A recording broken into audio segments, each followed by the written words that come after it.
Hi, how's it going? My name's Jim Purcell. I publish the Courier Online here in northern Monmouth County, New Jersey. With me today is John Callanan. He's a certified elder law attorney in the state of New Jersey with offices in Middletown Township, Wall Township, and Jamesburg.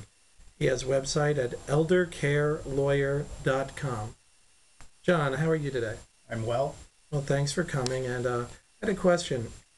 About 3 years ago, Congress changed the laws governing the Medicaid program. Is that correct? That is correct. How have these changes impacted individuals' ability to qualify for Medicaid? The law changes had a big impact on an individual's ability to qualify for Medicaid. Prior to the law changes, an individual, if they gave away money, it would that gift would count against them for 3 years.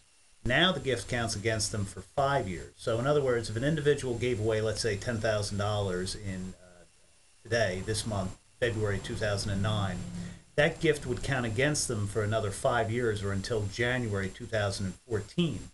Let's say a $10,000 gift might cause the individual to be ineligible for about a month and a half for Medicaid.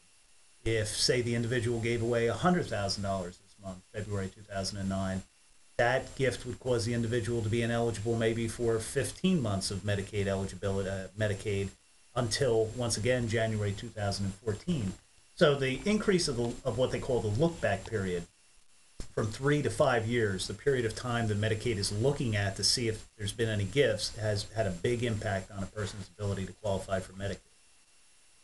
Are there techniques available for people to still qualify for Medicaid and save money? Well, a lot of people think that with the law changes, you can't qualify for Medicaid any longer if you give away any money, or you can't protect any money whatsoever. But there are a number of techniques that remain available. Annuity planning there's been a lot of recent cases on that, a lot of federal court cases saying that if an individual purchases a certain kind of annuity, they can shelter assets. They can, particularly for their spouse, like the husbands in the nursing home, purchasing a certain kind of annuity can protect assets for the spouse who's still living at home. Gifting of assets isn't dead, it's just that it's become more difficult.